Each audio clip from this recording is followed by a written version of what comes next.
Kumusta mga brad? Hanggang ngayon nga po marami pa rin nagsasabing mukha daw donkey ang motor na ito. Yung iba naman sinasabing mukha daw itong nakangising sigbin. Kung sa panglalait nga lang po, bugbog na ang motor na ito. Yung iba kasi hindi lang nabilhan ng mama nila, mambabash na lang sila. Doon nga po sila gumaganti. Pero alam nyo ba, naglabas nga po ng panibago si Suzuki ng bagong Avensis. Opo, bagong kulay.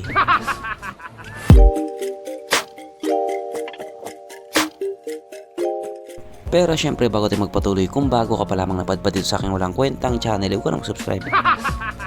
So yun na nga, karamihan nga po sa mga motor ngayon madalas kulay lang talaga ang binabago. At isa na nga po ang motor na ito. Doon nga po sa ibang bansa, naglabas na po sila ng panibagong kulay. Hindi naman po natin masasabing pangit yung mga bagong kulay niya, kasi okay naman sila. At yan na nga po ang kanilang 2026 updated color. Medyo advanced nga po sila. Ito nga po ang kanilang Pearl Glacier White, Glass Sparkle Black, at ang Metallic Matte Titanium Silver. O diba, yung mga bagong kulay nila di po basta-basta, or hindi basta-basta, pero makaparing sigbin, sabi ng mga basher. Hindi na nga po natin maalis sa mga tao na napapangitan talaga sila dito sa motor na ito. Kahit siguro ano pang palit-palit ng kulay ang gawin nila dito, kung hindi naman nila babaguhin yung itsura niya, hindi pa rin magbabago ang tingin ng mga tao dito. Mukha pa rin siyang sigbin. Hindi po ako nagsabi nun, yung mga basher. Kaya dahil dyan, pag-usapan na lamang natin kung anong meron sa motor na ito at kung gaano nga pa talaga siya kaganda. Maganda nga ba? So ito nga po ang Suzuki Avensis 125 2026 updated model or updated color na mayroong 124 cubic centimeter engine displacement, 4-stroke single cylinder, single overhead cam with 2 valves, powered by SEP or Suzuki Eco Performance. Nang ibig nga pong sabihin, mas pinalakas na makina at the same time mas pinatipid sa gasolina. Fuel injected at ito nga po ay naka-air cooled. Panis yan sa Honda Click 125.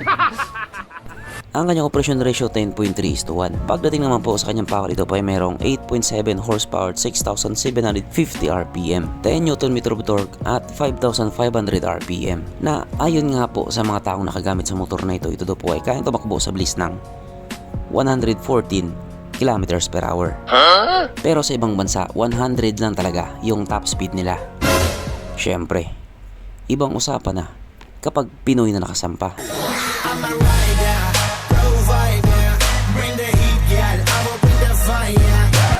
Ang kanyang tangke ay kaya magkarga ng 5.2 liters fuel ng capacity na kumukonsumo naman na po ng 54 kilometers per liter. So pagdating nga din po sa patipiran ng gasolina, matipid din po siya. Sa panahon din kasi ngayon, yan nga po ang isa sa mga hinahanap ng mga tao. Oo, napakagwapo nga ng motor mo, napakalakas naman sa gas.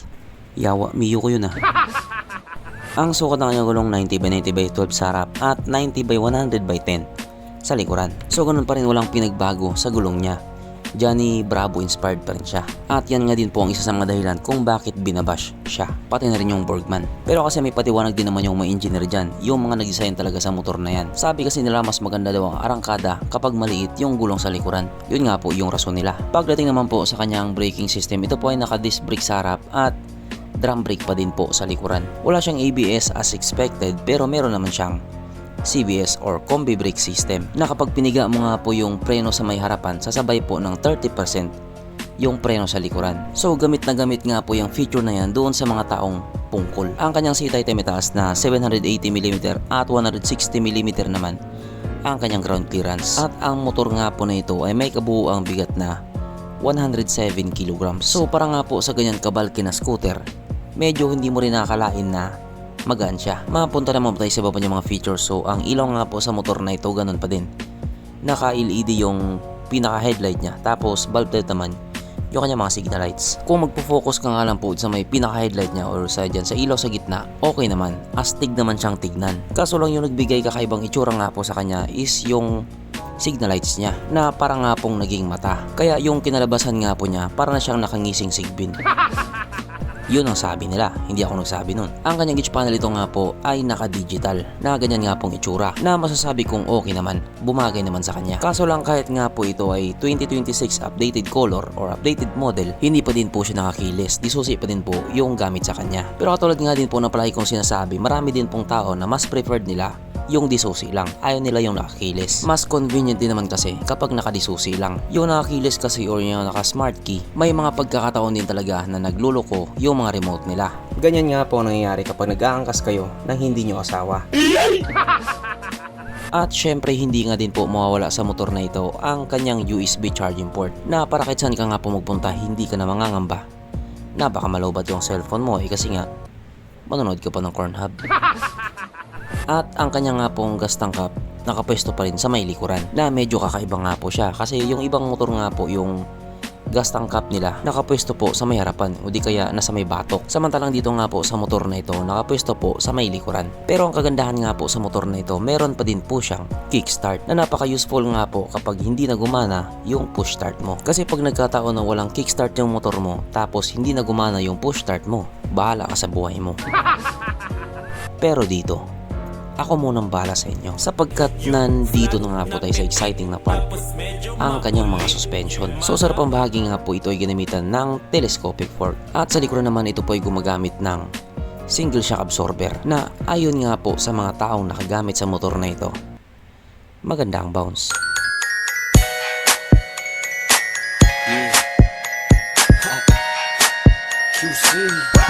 Syempre, meron pang isa.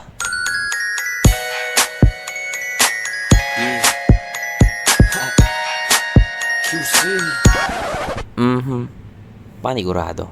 Wala na namang nalungkot. At dahil wala nga pong nalungkot, alamin na po natin kung present nga ba sa motor na ito yung tatlong pinaka-importanting features. So, una na nga po dito ang kanyang lagayan ng stallion at good news mga brad. Meron siyang ganon. Meron siyang lagayan ng stallion.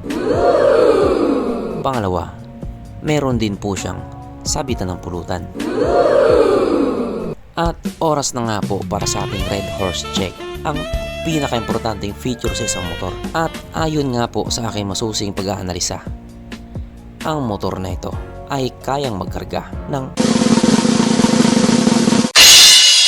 2 kahong Red Horse at kasya pa isang kahon sa kanyang underseat compartment.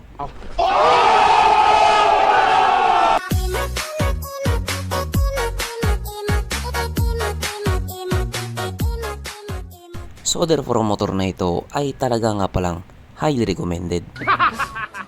So katulad nga na sinabi ko kanina, yung mga bagong kulay na nilabas nila ay tatlo. Ito nga po ay ang Pearl Glacier White, Glass Sparkle Black at ang Metallic Matte Titanium Silver. At sa kanila nga pong tatlo, ito yung may mas maangas na kulay, bago kasi sa paningin. At ang presyohan nga po ng Avenis dito sa Pilipinas ay nagkakalaga ng 80,400 pesos.